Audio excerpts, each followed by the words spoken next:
Well, one of the things that we've seen really taking shape over the past year from the agency standpoint is our clients really pushing for retail media to not live on its own anymore. So if you think back to like 2017, 2018, before COVID, and then really amplified by COVID, there was a big push to sort of make commerce and retail media its own discipline and sort of separate it out for the rest of media. And I would say over the past year, there's been a really big push from both our partners, so the retail partners, as well as our clients, to really integrate what is normally known as national media with retail media, and sort of the convergence of that we've seen with a lot of the retail media offerings, right? They're not only just search and display, but they're moving to other partnerships. So they're partnering with Paramount and Hulu and Meta and all these different channels, which were traditionally thought of as national. So the convergence of that is probably the biggest thing we've seen over the past year, those partnerships,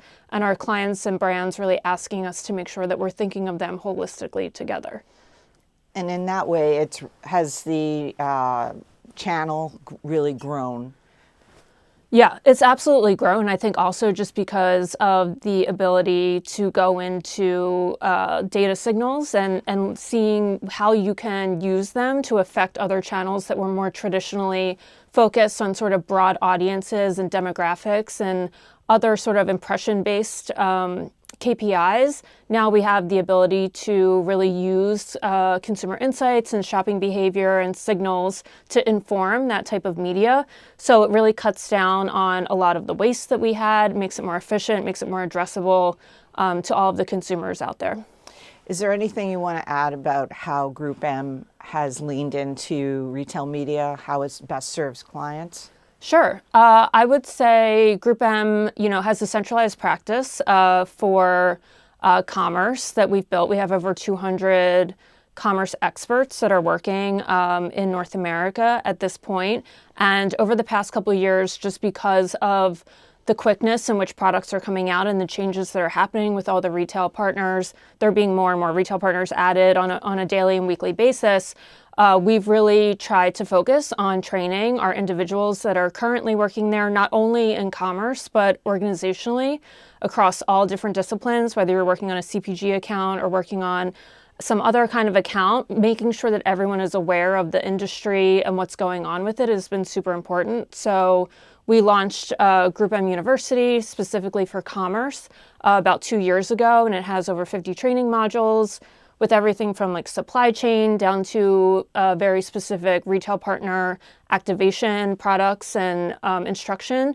And so that has been really helpful for us to make sure that the entire organization is abreast of what's going on in this space.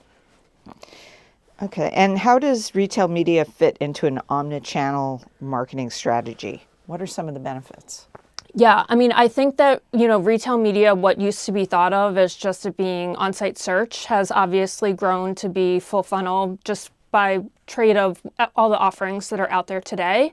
And so I think that retail media is omnichannel.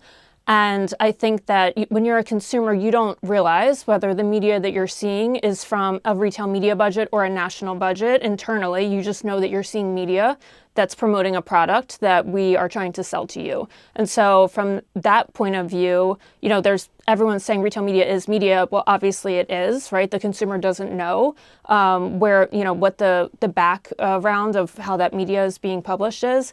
But the measurement is really the key in that, right? And so now we have the ability to sort of use retail media, again, in an upper funnel way to be able to measure it on the back end. And that's really the key of how we're tapping into the omnichannel. Okay. And is there a way you think advertisers can ensure more consistent measurement and reporting standards?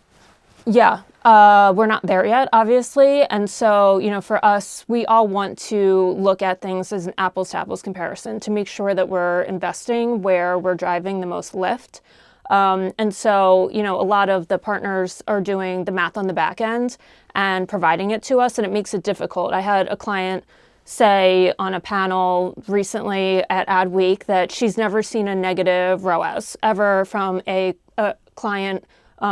partner report come over.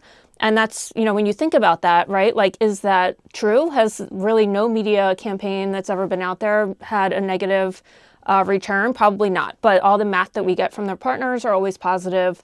And so the onus is really on us to try to normalize those data sets and make sure that our clients are looking at an apples-to-apples comparison of how all their media is working out there in the market, and making sure that we're making investment decisions based on sort of a normalized data set. Hopefully we can get to a place where there is some consistency in reporting and metrics by the retail partners, but I think that's still to come in the future.